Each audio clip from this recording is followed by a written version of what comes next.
Selamat pagi Bapak dosen, perkenalkan nama saya Fakih dan Dwi Caraka dengan NIM 3620221114. Di sini saya akan mempresentasikan mind map dengan judul Inovasi Layanan Publik. Hal-hal yang melatar belakangi inovasi layanan publik yaitu pandemi COVID-19 menjadi faktor penghambat penyelenggaraan layanan publik. Pembatasan ruang gerak masyarakat hingga peralihan tata cara pelayanan menjadi salah satu penyebabnya. Melalui pandemi, pemerintah Indonesia dituntut untuk berinovasi dalam menciptakan pelayanan yang cepat, mudah, dan baik untuk kesejahteraan rakyat.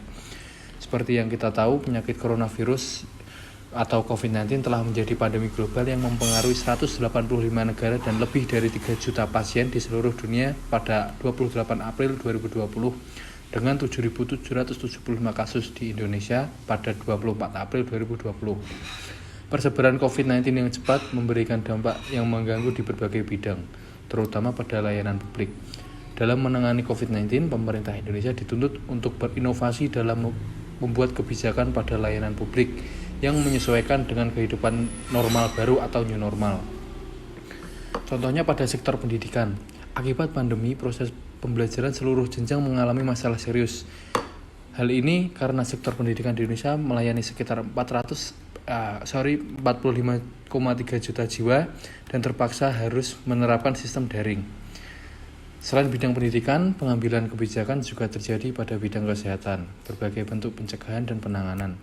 Kebijakan tersebut diikuti dengan penerapan physical distancing, social distancing, work from home, dan pembatasan sosial berskala atau PSBB yang termasuk dalam pelayanan publik dengan tujuan untuk memutus rantai peredaran COVID-19.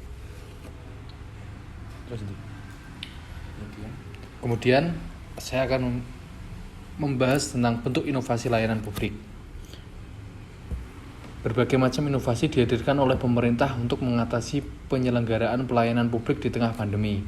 Inovasi yang hadir berupa penggunaan aplikasi berbasis online yang dipadukan dengan inovasi pemerintah yang mampu mempermudah masyarakat dalam mengakses dan memahami sistem online dalam layanan publik.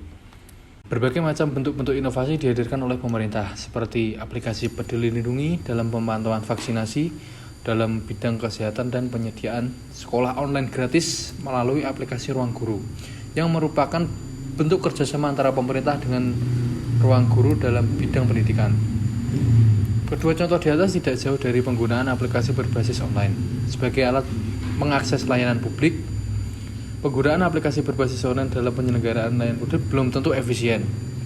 Kembali lagi pada kualitas masyarakat mengenai pemahaman tentang penggunaan perangkat lunak beserta aplikasi online tersebut. Tetapi hal ini dapat diminimalisir apabila pemerintah mampu memadukan pelayanan berbasis aplikasi online dengan inovasi pemerintah yang mampu mempermudah masyarakat dalam mengakses dan memahami sistem online dalam layanan publik. Kemudian kesimpulan yang saya ambil yaitu pandemi hadir tidak hanya memberikan dampak negatif saja.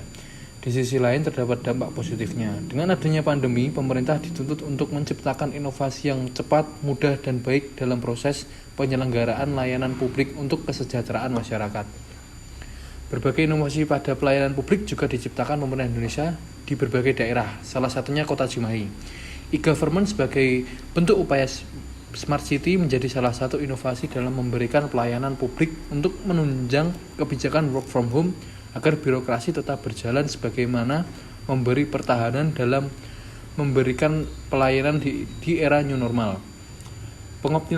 Pengoptimalan teknologi, informasi, dan komunikasi juga turut serta dilaksanakan sebagai bentuk inovasi dalam penyelenggaraan pelayanan publik. Namun pengoptimalan tersebut tetap harus disertai evaluasi dan pemantauan terhadap proses perkembangannya, sehingga dapat memberikan pelayanan yang tetap prima kepada masyarakat. Sekian presentasi dari saya.